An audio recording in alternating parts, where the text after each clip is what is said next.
मैं डॉक्टर अस्मा तनवीर हूँ, MS general surgeon from Vijayawada. मेरा ये सवाल है कि हाँ, हलाल बैंकिंग सिस्टम हमारे पास आने के लिए क्या कर सकते हैं ताकि हम मुसलमानों को हराम से बचाने के लिए अपनी ज़िंदगी सीधे राह में लाने के लिए हेल्प कर सके। जज़ाकल्लाह। సోదరిమణి మాషాల్లా ఒక మెడికల్ డాక్టర్, నేను అభినందిస్తున్నాను. మా ముస్లిం సోదరిమణి, ముస్లిం మహిళ ఒక డాక్టర్గా ఉన్నారు, ఉన్నత చదువులు చదువుకున్నారు. కాబట్టి అల్హమ్దుల్లా సోదరిమణిని నేను అభినందిస్తున్నాను.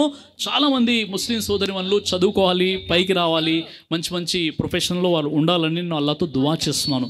అయితే సోదరిమణి అడిగినటువంటి ప్రశ్న ఏంటంటే, ముస్లిం సమాజాన్ని హరాంతో కాపాడడానికి, వడ్డీ అనేటటువంటి ఒక పెద్ద పాపం నుండి కాపాడడానికి మనం ఒక హలాల్ బ్యాంకింగ్ సిస్టమ్ అనేది ఒకటి తీసుకురావాలి, దీనికి సంబంధించి మనం ఏం చేస్తే బాగుంటుంది అని సోదరిమణి అడిగారు. అయితే ఇప్పుడు చాలా మంచి సందర్భం అండి, ఎందుకంటే ఎలక్షన్స్ కంటే ముందు ప్రతి పార్టీ కూడా ఒక మేనిఫెస్టో అనేది ఒకటి తయారు చేస్తుంది.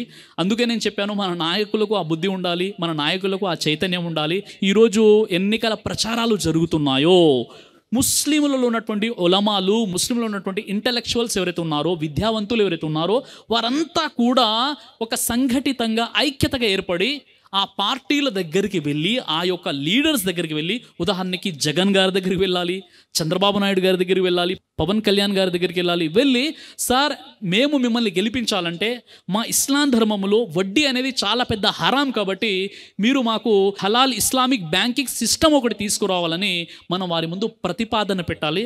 మొదటి విషయం ఇది. లేదండి చాలామంది చెప్తున్నారు ఇది అవ్వడం లేదు, ఏం చేయాలి అంటే, కనీసము ముస్లింలలో ఉన్నటువంటి ధనవంతులు ఎవరైతే ఉన్నారో, ఉదాహరణకి ఈరోజు మన విజయవాడలో చాలా పెద్ద ధనవంతులు ఉన్నారు. ఈ ధనవంతులు ఏం చేస్తున్నారంటే, డబ్బుతో డబ్బులు ఎలా సంపాదించాలి ఆలోచిస్తున్నారు తప్ప డబ్బులతో పుణ్యాలు ఎలా సంపాదించాలో ఆలోచించట్లేదు. అంటే ఒక వ్యక్తి కోటీశ్వరుడు అయితే రియల్ ఎస్టేట్లో ఇన్వెస్ట్మెంట్ చేస్తున్నాడు, మరో కోటీశ్వరుడు ఫంక్షన్ హాల్లు కట్టుకున్నాడు, ఫంక్షన్ హాల్, ఇంకో కోటీశ్వరుడు మంది హౌజులు బ్రాంచెస్ కట్టేస్తున్నాడు. కానీ ముస్లిం హౌమ్లో ఈ యొక్క వడ్డీ అనేది మహాపాపం. సూరే బహరాస్ నంబర్ 2 ఆయతం 275లో అల్లా మరియు అల్లా యొక్క ప్రవక్తతో యుద్ధం ప్రకటన చేసిన దాంతో సమానం, అంత పెద్ద పాపము వడ్డీ. అలాగే ప్రవక్త ముహమ్మద్ సల్లల్లాహు అలైహి వసల్లం వారు తెలియజేశారు, ఎవరైనా ఉద్దేశపూర్వకంగా ₹1 వడ్డీ తింటే అతడు 36 సార్లు నౌజుబిల్లా వ్యభిచారం చేసిన దాంతో సమానం. గునాయే కబీరాలో ఒకటి వడ్డీ అన్నమాట. ఈ వడ్డీ సిస్టమ్ చాలామంది ముస్లింలు వారి యొక్క పేదరికం కారణంగా, వారి యొక్క అవసరాల కారణంగా ప్రత్యక్షంగానో పరోక్షంగానో వడ్డీ అనేటటువంటి పాపంలో కూరుకుపోయి ఉన్నారు. ఇప్పుడు ఉదాహరణకి ఒక వ్యక్తి తన బిజినెస్ని ఎక్స్పాన్షన్ చేయాలి, అతను బిజినెస్ని మొదలు పెట్టాలి, అతనికి ₹1,00,000 కావాలి, లేదా అతని పిల్లలు ఒక మంచి చదువుల కోసం స్కూల్ లేదా కాలేజ్ అడ్మిషన్ కట్టాలి, డబ్బులు లేవు. అలాంటి అత్యవసర పరిస్థితుల్లో కొంతమంది లేదండి అల్లా క్షమిస్తాడని చెప్పి వడ్డీ తీసేసుకుంటారు, అది కూడా తప్పు. అయితే మినహాయింపు ఏంటి? ముస్లిం ఉమ్మతులు అటువంటి ఇంటలెక్చువల్స్, ధనవంతులు ఎవరైతే ఉన్నారో వారు బైతుల్ మాల్ని ఏర్పాటు చేయాలి. అదేవిధంగా ఈరోజు అల్హమ్దుల్లా కొన్ని బ్యాంక్స్ ఉన్నాయి. జన్ సేవ అనేటటువంటి బ్యాంక్, మీరు గూగుల్లో సెర్చ్ చేయండి, జన్ సేవ అనేటటువంటి ఒక బ్యాంక్ ఉంది, వడ్డీ రహిత బ్యాంక్ని స్థాపించారు. ప్రతి సంవత్సరం కూడా 400 crores టర్నోవర్ ఉంది. అల్హమ్దుల్లా ముస్లింలు స్థాపించారు. కానీ ఒకటి సరిపోదు, ఇలాంటి 100 బ్యాంకులు రావాలి. చాలా విచారకరమైన విషయం ఏంటంటే, హైదరాబాద్లో వీరు అప్పు ఇచ్చినప్పుడు హైదరాబాద్ వాళ్ళు ఎగ్గొట్టేశారు, కట్టట్లేదు. కాబట్టి హైదరాబాద్లో వాళ్ళు చాలా తక్కువ కాన్సన్ట్రేషన్ చేస్తున్నారు. బాంబే బేస్డ్ ఆర్గనైజేషన్ ఇది. అలాగే కొంతమంది జమాత్ ఇస్లామీ సోదరులు కూడా చిన్న చిన్న పనులు చేస్తున్నారు దీంట్లో, అంటే ఈ వడ్డీ రహిత ఇంట్రెస్ట్ నుండి ప్రజల్ని కాపాడడానికి. నేనేం చెప్తున్నానంటే, ఈ ధనవంతులు ఎవరైతే ఉన్నారో వారు ముందుగా అడుగులు వేయాలి. కనీసం ఈ బ్యాంకింగ్ సిస్టమ్ చాలా పెద్ద విషయం. అంటే ప్రతి మసీదులో కూడా బైతుల్ మాల్లో మనం జకాత్ డబ్బుల నుండి కూడా మన యొక్క పేదరికాన్ని, మన ముస్లింలు వడ్డీకి వారు బానిసలు అవ్వకుండా, వడ్డీ అనేటటువంటి పాపం నుండి బయటపడడానికి బైతుల్ మాల్ని కూడా మనం ఏర్పాటు చేయవచ్చు. ఈ పనులు కూడా మన ముస్లిం సమాజం చేయట్లేదు.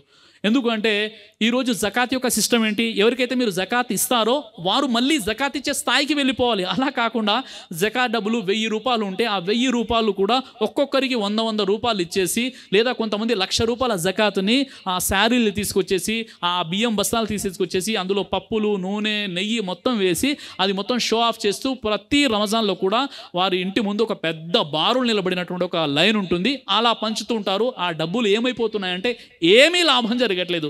నువ్వు ఇచ్చే పప్పులు ఉప్పులు తినకుంటే వాడు చచ్చిపోడు, కానీ నువ్వు నీ 1,00,000 రూపాయలని నీలాంటి ఒక 100 మంది కలిసి ఒక 1 కోటి రూపాయలు పెట్టినట్లయితే ఆ 1 కోటి రూపాయల నుండి నువ్వు కొంతమందికి ఒక ఉపాధిని కల్పించవచ్చు, హరాం పన్నుల నుండి కాపాడవచ్చు, అదేవిధంగా వడ్డీ నుండి వాళ్ళని కాపాడవచ్చు. కాబట్టి బైతుల్ మాల్ని ప్రతి మసీదులో, ప్రతి ఏరియాలో, ప్రతి ముస్లిమ్స్ ఉన్నటువంటి చోట ముస్లిం ధనవంతులు ఎవరైతే ఉన్నారో వారు డబ్బుల్ని బైతుల్ మాల్ రూపంలో ఏదైతే వడ్డీ రహిత రుణాలను ఇవ్వాలి. ముస్లిం సమాజాన్ని అప్లిఫ్ట్మెంట్ చేసుకుంటూ వారు ఆ వడ్డీకి దూరంగా ఉండేటట్టు చేయాలి. ఇది ప్రాథమికంగా. ఇంకా ఇంటలెక్చువల్గా చేయాలంటే గవర్నమెంట్తో కలిసి మనం వడ్డీ రహిత బ్యాంక్ని ఏర్పాటు చేయించేటువంటి ప్రయత్నం చేయాలి. ఇంకా కొంతమంది ఏ విధంగా అయితే జన్సేవా బ్యాంక్ సర్వీస్ ఇస్తుందో అది ఇంటర్నెట్లో కూడా మీరు చూడండి. ఆ విధంగా ప్రతి జిల్లాలో, ప్రతి స్టేట్లో ఒక బ్యాంక్ వచ్చినట్లయితే ఇన్షాల్లా తప్పనిసరిగా ముస్లిం సమాజం వడ్డీ అనేటటువంటి మహాపాప నుండి బయటపడగలుగుతుంది. సోదరిమణి ప్రశ్నకు జవాబు దొరికిందని నేను ఆశిస్తున్నాను. దైవ ప్రవక్త ముహమ్మద్ సల్లల్లాహు అలైహి వసల్లం వారు తెలియజేశారు, కడుపుకు సంబంధించినటువంటి అన్ని రకాల వ్యాధులకు అద్భుతమైనటువంటి ఔషధం తల్బీనా. ఇది దైవ ప్రవక్త వారి సున్నత్.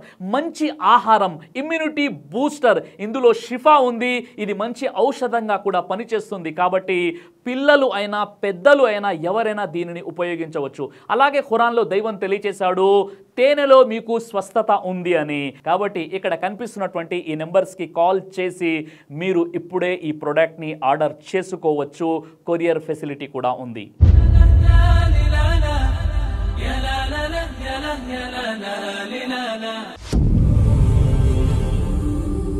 బ్రదర్ సిరాజ్ అని యూట్యూబ్ ఛానల్ని మీరు సబ్స్క్రైబ్ చేసినట్లయితే ఇన్షాల్లా దైవచిత్తం అయితే మీకు వీడియోస్ వస్తుంటాయి. అదేవిధంగా బ్రదర్ సిరాజ్ అనేటటువంటి ఫేస్బుక్ని కూడా లైక్ చేయడం వల్ల మీకు వీడియోస్ వస్తుంటాయి.